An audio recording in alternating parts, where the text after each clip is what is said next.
surprise me in this, how do I want to say this? In this business, like nothing should surprise me. You were warned Monday, in the first 5 minutes of the show on Monday, you were warned to be careful of where you get news from. Say it every time that you have a coaching position that is going to be filled or needs to be filled, you're always warned. It's always wild to me about how random ass weeks you'll take strays. It's always wild to me, like the debates that you and I get in. Really is insane. Nevertheless, we are live. We will break down this game here tonight, an outright ass whooping by the Tigers. This little midweek series, I'm going to call it a midweek series, of what you had. Jared Jones really coming through tonight. 2 Oppo Taco home runs. The way that the first inning happened, it's so funny how baseball is, man. How the first inning started on Tuesday and then how the first inning started tonight is kind of a microcosm of like what a young baseball team that could be really good looks like, right? It's why you got to love baseball and how those things play out. Nevertheless, we'll break that down. LSU does still have a defensive line coaching search. Some names of an opinion that I think we need to touch on the defensive line here tonight. So, not only do we have some baseball to talk about, but we've got some football too as well. And if everything goes well, we might take some phone calls here at the end. Who knows? But nevertheless, we are live. Every post-game show is brought to you by our good friends over at betonline.ag. Guys, BetOnline, where the action starts. You can use that promo code BELIEVE50. That is BELIEVE50, BLEAV50, to receive a 50% off welcome bonus on your first deposit. BetOnline, where the game starts. And our good friends over at ServiceTalk Digital Media, where they soar above the competition, HVAC, electrical work, generator pros, or you just run a business. They specialize in all of it. There's no team in Louisiana that we would want to team up with more when it comes to getting your referrals, getting your website up to date, getting traffic to your website so that you can build that clientele. Listen to your boy. I am in socials. I am in digital media myself. There is no one better on the North Shore, Baton Rouge, or the greater New Orleans area that can help you with that. ServiceTalk Digital Media, where the game starts. I did BetOnline for ServiceTalk, where they soar above the competition. Let's talk about last night. Let's talk about tonight. Last night, you could have not scripted a worse first inning. You had a wild pitch on a strikeout. You had a triple in the center field. You gave up a single, an RBI single, if that. You had a hit by pitch, 2 back-to-back walks, 1 walk that would generate an RBI. Not a great way to start off a game. But it's funny how things were to turn out, because this team to me feels like a team that cannot be rattled at the current moment. Like the stage cannot be big enough for them. Now, let me take a quick break because I forgot to do this. Everybody do us a favor. Hit the like and share to all those groups on Facebook and to all those social media pages. You're watching us, listening to us on YouTube. Do us all a favor. Hit the subscribe button, notification bell, all that good stuff. We greatly appreciate it. But I've seen this team 3 times now in less than a week be in situations of adversity that they had to overcome. I saw them against Kansas State. I saw them against Nebraska. And I saw them on Tuesday night. All 3 of those games. All 3 of them. So really, 3 of your last 5 games or 3 of your last 4 games, I've seen you hit adversity. I've seen you hit adversity against not great teams, but nevertheless, you found yourself there. I saw you against Kansas State in extra innings, having a defensive player of your life, and one of your seniors coming through for you and getting the base hit. Mr. Clutch himself is what we're going to call Josh Pearson on this show. You look at Nebraska. You're down early. Guys, they never got rattled. I do think a lot of that has to do with because of the core nucleus of your team being Stephen Milam and it being Jared Jones, that being the heartbeat and foundation of your team. That in and of itself, it breeds confidence. I really would want to know, and I really do want to know, what the pulse level is for a team that legitimately, and I'm thinking of pulse, and I saw that I lost my watch. Baby Jewel busted her lip, got my white shirt all dirty. I had a white cohort shirt on dirty. I don't care about the shirt. I'll get a new shirt. But I had to take my wash off because we got some blood on it. I was thinking of pulse. Anyway, you're not here for that. I don't think the pulse of Stephen Milam and Jared Jones raises that much. They keep delivering. Danny Dickinson as well, if we're being dead honest. Listen, you don't want to overreact to a situation where early in the season against non-SEC competition that, oh man, this is awesome, this is great, you know, Omaha, here we come. I'm not telling you to overreact. What I am saying is the adversity that you've seen LSU baseball hit in the game with Kansas State, Nebraska, last night against NDSU, the way you overcame all three of those games. Guys, here's the thing. It's very easy in the situations in those three games to lose. Those games a year ago, you might would have lost one. The leadership, the poise, just being able to come back and be mature enough to go out there and get those wins. Then tonight, when you got rattled, and let's call it what it is, they rattled your cage yesterday early, and you had to fight all your way back. Stephen Milam getting the 2 RBI double in the 8th. They rattled your cage. And then tonight you were like, you know what, man? The mindset changed in less than 24 hours. And in the first inning tonight, you start off with a line drive single by Derek Curiel to center field. Jones, it's a line drive single in to left field. You get a walk by Danny Dickinson, an RBI. But he did get hit by a pitch. But RBI by Josh Pearson. 2 RBI single in the right center field by Stephen Milam. Stephen Milam, some pundits are saying that he's hotter than your grandma's stove. And no, I'm not talking about, I shouldn't have said, well, you know, grandma's always cooking is what I tried to mean there. Brown, sac fly RBI. Reeves, RBI double into right field. Stanfield, single, right back up the middle. Curiel, single, right back up the middle. Guys, I mean, you got walloped. You come back and like, all right, let's not play around. Like, we got a run rule on tonight. We can get out of here early. And you did.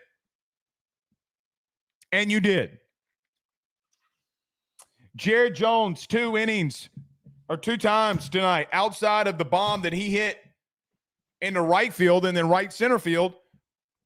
My man's power's coming. When you pitch to him enough, it's going to come. Pause.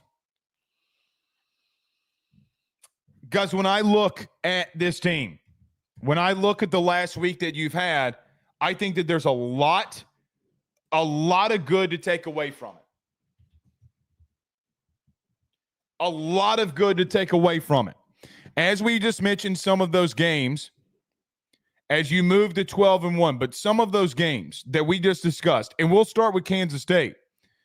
But in the Kansas State game, well, shit, let's go to even Dallas Baptist. Let's go from week upon week, because a week ago today you faced Dallas Baptist. You scored 7 runs there. You scored 8 runs against Kansas State in extra innings.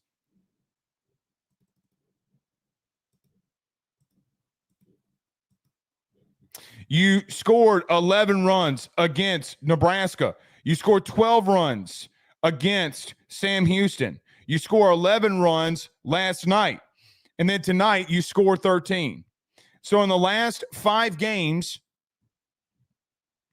DBU, K-State, Nebraska, Sam Houston, and NDSU twice. So 6 games. Scored 47 runs. It's impressive, man. It is impressive. You've done some really good things at the plate. Some really, really good things at the plate. So, look, man, I think for me, it's got to be right now for this team. Look, you're going to hit adversity in SEC play. And right now you've shown so far what you will have to show in the SEC as well. But right now you've shown from top to bottom, listen, man, we may have some innings where we're struggling here or there, but we're going to come back and we're going to get with it. I'm glad, it's funny. I was thinking about starting a show earlier today and not doing a post game, but nevertheless, here we are. And what's interesting, my thought was if I did do a show earlier, my first topic for LSU baseball was going to be, I hope that you start hot. I hope you come out and really start getting the bats going. And you'll probably be like, this guy's lying his ass off. I'm telling you, it's the first thing that I thought about this morning. And my God, you did. Because I know that Jay Johnson was thinking about it, right? I know that Jay Johnson was thinking about you needing to go out there and start off this game hot. You did. It's impressive, man. I think that this team has the talent. I think that they have the maturity. I think that they have the depth. Some of the pitching stuff worries me, in moments. Let's see how it continues to progress. I think you're a really good overall baseball team. You come back in the third inning too. Walk, RBI single by Stanfield, which, by the way,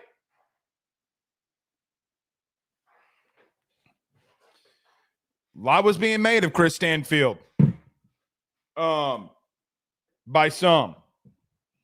A lot being made about Chris Stanfield and how he had been somewhat struggling. I think he's kind of come out of it a little bit.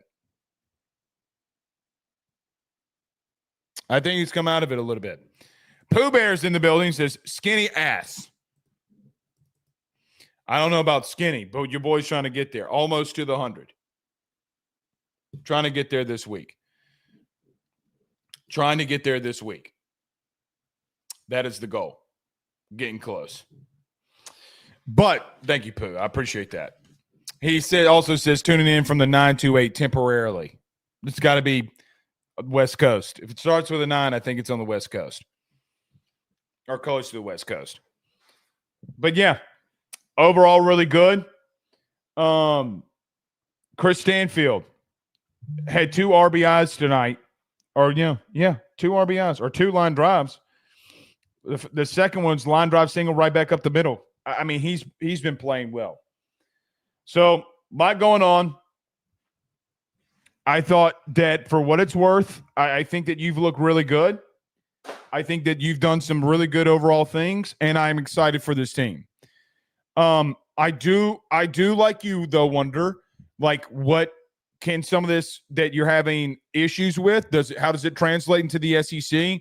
Good thing is you start off with Missouri, and, brother, I'm going to just tell y'all something. If you can't sweep, and I mean it, if you can't sweep Mizzou, then God help you. And this isn't trying to be mean to Carrick. I like him. Missouri's the worst team in the SEC. They are not a good baseball team. You start off with them first. You get rolling there, not this weekend, but next. I think you got North Alabama this weekend. Guys, I got to be real with you. Go for the sweep. Because once you get out of this weekend, you get your next midweek, you're in the SEC play. Guys, I can't believe it. It's here. Guys, it is here. It doesn't even feel like the season started. I guess it really hadn't, because you'll be getting to the SEC championship or SEC tournament. What, end of May, mid-May? So we're here, man. I mean, it's right here among us. So overall, really good. That's a lot of runs to score. Let's see, he scored 7 against Dallas Baptist. Probably should have scored more. You left some opportunities against DBU too. 8 against Kansas State. So 7, I want to make sure that 47 number is right. So 7 plus 8, that's 15. 15 plus 11, plus 12, plus 11, plus 13. No, 62. Sorry, my math was off. 62 runs in those 6 games. 62 runs in those 6 games. I got to tweet. I'm going to tweet that out.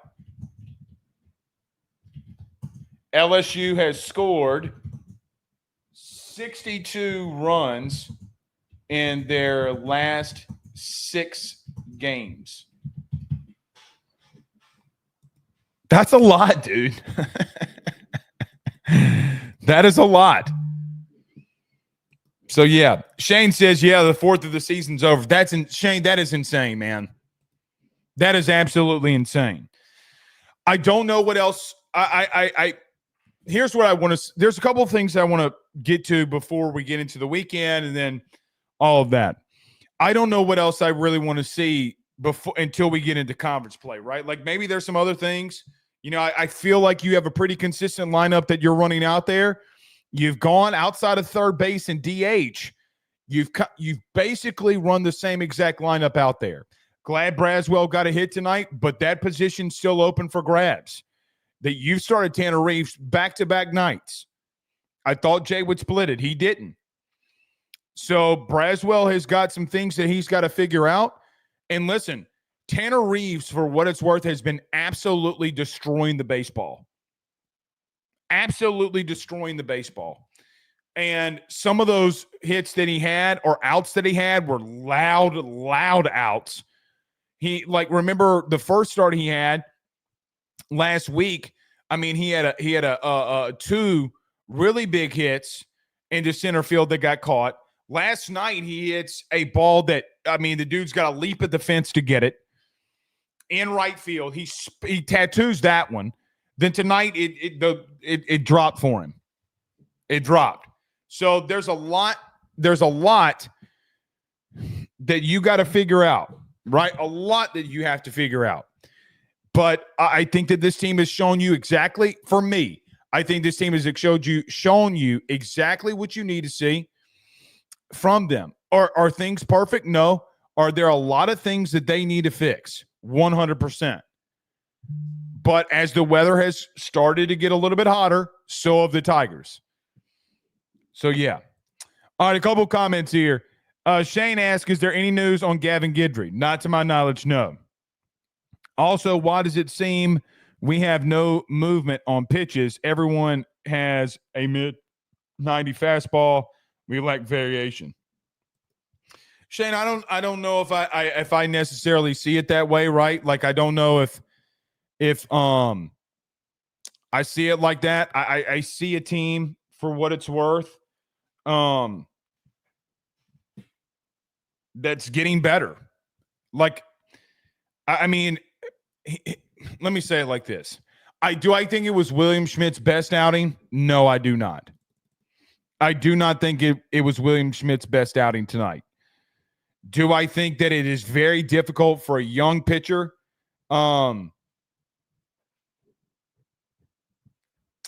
to be in 2 of the 3 innings that he pitches to start off the game to sit that long? No, I don't. I don't think it's conducive for a guy like him. The guys that you saw on the mound tonight, I don't think that you'll have I'm not going to say they won't have a lot of a lot to do with the season, but we didn't see Jacob Myers last week until tonight. We did not see Dalton Beck. He made his first appearance. We didn't see Chandler Dorsey. So Jay told you without telling you what he thought tonight. Same with last night. He didn't want to lose, but he also threw guys that he hadn't thrown yet, and you won. And you threw Case and Evans to save a game. Okay, cool. But Jay's giving his guys rest to go into the weekend. And look, I at the current moment, I got to be real with you. I know nothing about North Alabama. Absolutely nothing about North Alabama. But we'll figure that out tomorrow. We'll figure that out tomorrow. I'm sure they got some guys that can swing it. Because these teams that Jay always finds, he's got some guys that can swing it. Let's see here. Ooh, Kentucky didn't play. How about that? Texas A&M finally got a win in the midweek. South Carolina beat the Citadel 9-1. Good for Paul Maneri. Auburn goes down to UAB in the midweek. UAB's 10-2 on the young season. Florida rebounded, beating FAU 4-2. They lost. They got run ruled last night. Vanderbilt destroys St. Bonaventure 14-1. Tennessee destroys Xavier 13-1. Mississippi State absolutely dog-stamped, pun intended, Southern Miss tonight. They had, in the third inning, they scored 2. The fourth inning, they scored 4. The fifth inning, they scored 4. And the sixth inning, they scored 6. They got beat 18-3. Southern Miss got absolutely bounced tonight. Big upset at the state of Alabama tonight, too. Number 23, Alabama upsets number 19, Troy. Ole Miss has to walk it off in the 10th to beat Murray State. They win 8-7. Arkansas destroys our partners up north in ULM 15-3. Georgia, man, they gave up a lot of runs to Georgia State, but they won 16-10. Arkansas and they must have played a doubleheader today. Arkansas, there's 2 games there. Yes, indeed. So there's a little bit around your SEC. All right. Couple of questions in here about baseball. We'll get to some football stuff, and then we'll get out of here. We're not going to stay long. Trevor Beard says, what is the deal with Gavin Guidry injury?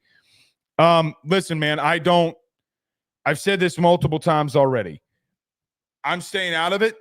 Jay says it's an injury. It's an injury. I can give an opinion, which my opinion is I don't know if he's really injured. Something feels a little bit off there to me. I got to be real with you, though. Well, let me say this. Where are you putting Gavin Guidry? You can throw him in. You're not going to let him come in and close games above Casey Evans. He's not better than Casey Evans. You can use him in the weekend, but I mean, guys, you're fourth of a way through the season, as Shane brought up, and you hadn't seen him. I don't know what's going on there. I don't. Jay said, that we'd see him this weekend would be the time frame that Jay gave, but I don't know. Greg says it's all about overcoming adversity and coming together as a team and achieving wins when down. I agree, Greg. And that's what this team has done. And for what it's worth, I do think that I'm glad that we've seen it. I'm glad that we've seen this team face some adversity.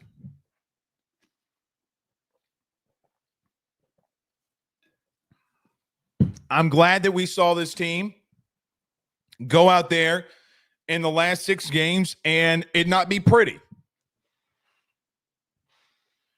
Guys, if everything were pretty and you didn't get tested, you wouldn't know where you are as a team. This is the best thing that could have happened. Trevor also says, I thought he was supposed to be our go-to closer this season. Haven't seen him once.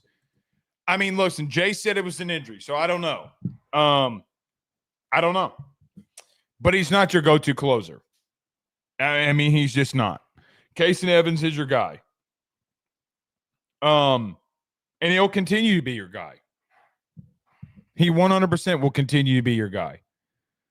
So it is what it is there. All right. Any more questions about baseball? You can throw them in there. Hell, just throw in questions. I want to get to this because we will do a more elaborate stuff on this tomorrow. Here's what I'm going to say as we transition here before we get out of here. We're not going to say too terribly long. But I want to do a segment about the defensive line coach. All right. So I'm sure a lot of you have been caught up now about what has gone on over the last 72 hours when it comes to LSU and their defensive line position. On Monday, I told you to be careful where you get your news from. Go to Monday's show. It's in within the first 7 minutes of the show. I tell you why. Here's what I'm going to tell you about things that I hear and maybe some names that I would kind of look out for. Before I get there, I want to say this. About 10 days before the Alex Atkins news broke that he was going to be the new tight ends coach and run game coordinator, go to any show where we talked about tight ends coach.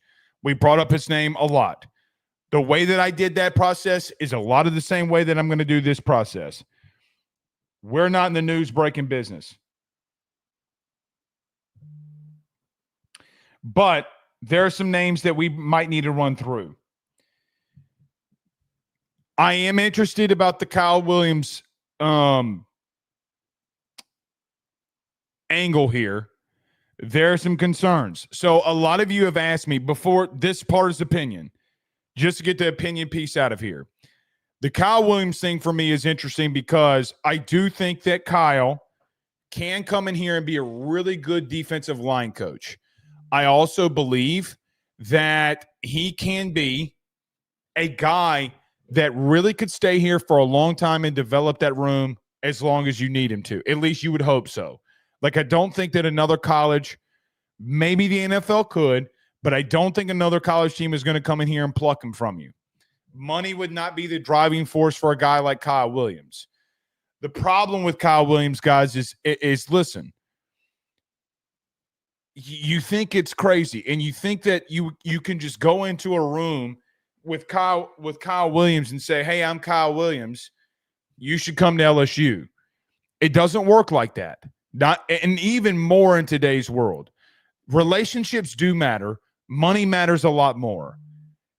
You can't leave him out to dry. There's no way in hell that a coach who has not built up resources that when he needs money to go out and get a guy to do it. Now, he could have that with LSU, and LSU needs to dump a shitload of money in their interior defensive line. Help him recruit if that were ever to be the guy. I hope Kyle, if Kyle gets hired here, you're taking a big risk because there's a massive difference from going to Ruston High School as a coach and going to LSU as a defensive line coach. There's nobody in LSU's history from an NFL career. No one at the current moment that's seen more action at that position than that guy. No one.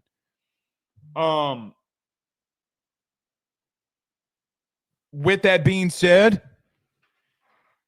I think from on the field, technical and tactical, as Brian Kelly likes to put it, from a developmental piece, there's nobody that can teach you the game and those guys the game better than Kyle Williams. I worry about him massively in recruiting. And you're going to have to get in there. You can't just leave him there because the room's got to be rebuilt. And I love Kyle Williams. I've told you this, one of my favorite players of all time. It's just it's a massive risk. And my question would be, do you, in a room that really needs to be rebuilt, really needs some turnover and to be rebuilt, do you give that to a first-time sitting position coach in college? That's the question. Number two. Well, I guess I could say, and I love Kevin Falk. The last time you did that, Kevin Falk came aboard, and it didn't work out for you. It's not all on Kevin. Kevin had a tragedy like no other, and I can't imagine what he went through. Kevin wasn't a great running backs coach here, at least not with Orgeron. It didn't work out. So I'm not saying it would be the same thing here, but experience it could be paramount in how to dig a team out of and rebuild the room. There are some guys and some names that I think are interesting here to me. Travian Robertson, the defensive line coach from South Carolina. Now, Travian Robertson, if you don't know or don't remember or whatever, just only focus on LSU. He really revamped and reshaped that room this year for South Carolina. What's interesting to me about him is that he's from the Carolinas. His wife runs track at South Carolina, or ran track at South Carolina. And I don't think the wifey's going to want to go.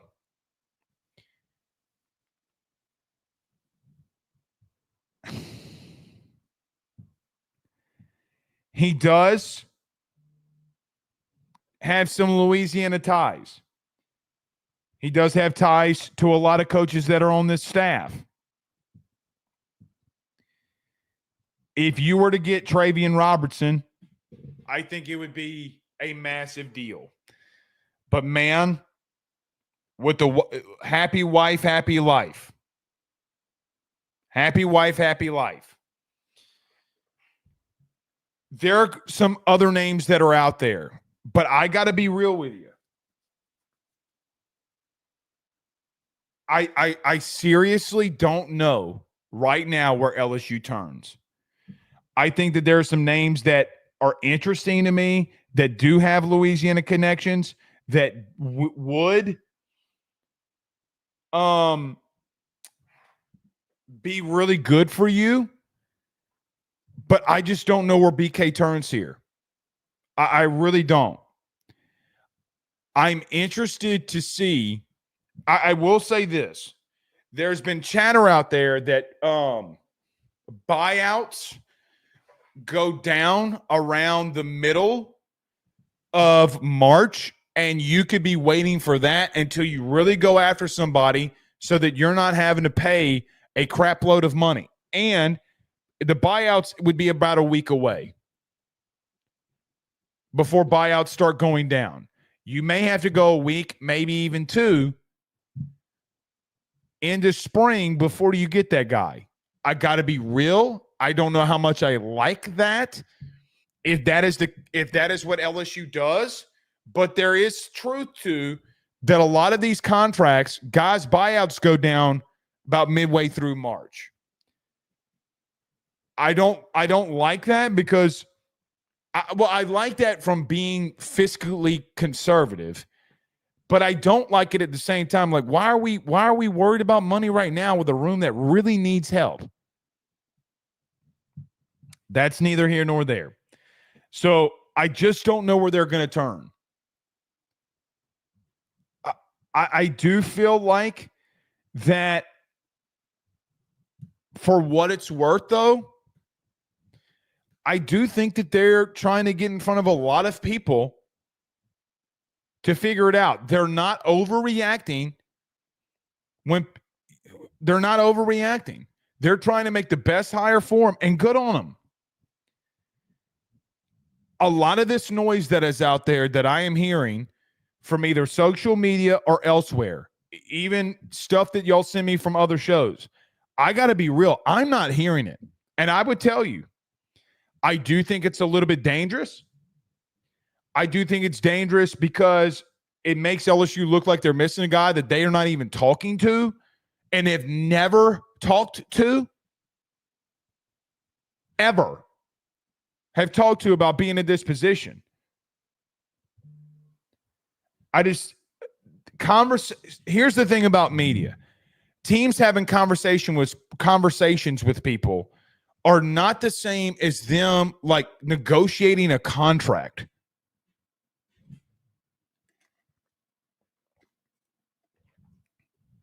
But man, I got to be honest. I don't know where they go from here. It's going to be interesting to see. And look, I would love to milk it because that's just more content for us. The longer they milk it, the better it is for this show. Good on them. Please milk it so we can come out here and talk about it. What are we hearing?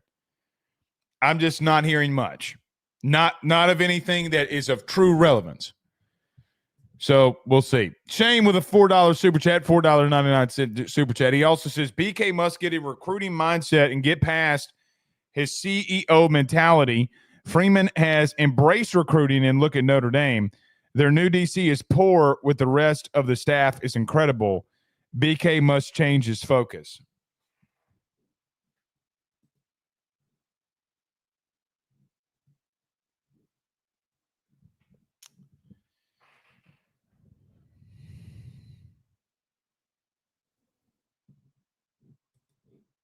Yeah.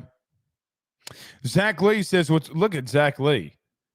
I mean, dude looks like he walked out of a GQ model magazine. He says, what up, Blake? Hopefully you're well, brother. Doing good. Former producer of the show, Zach Lee. My man gets a girlfriend, just never wants to talk to me anymore.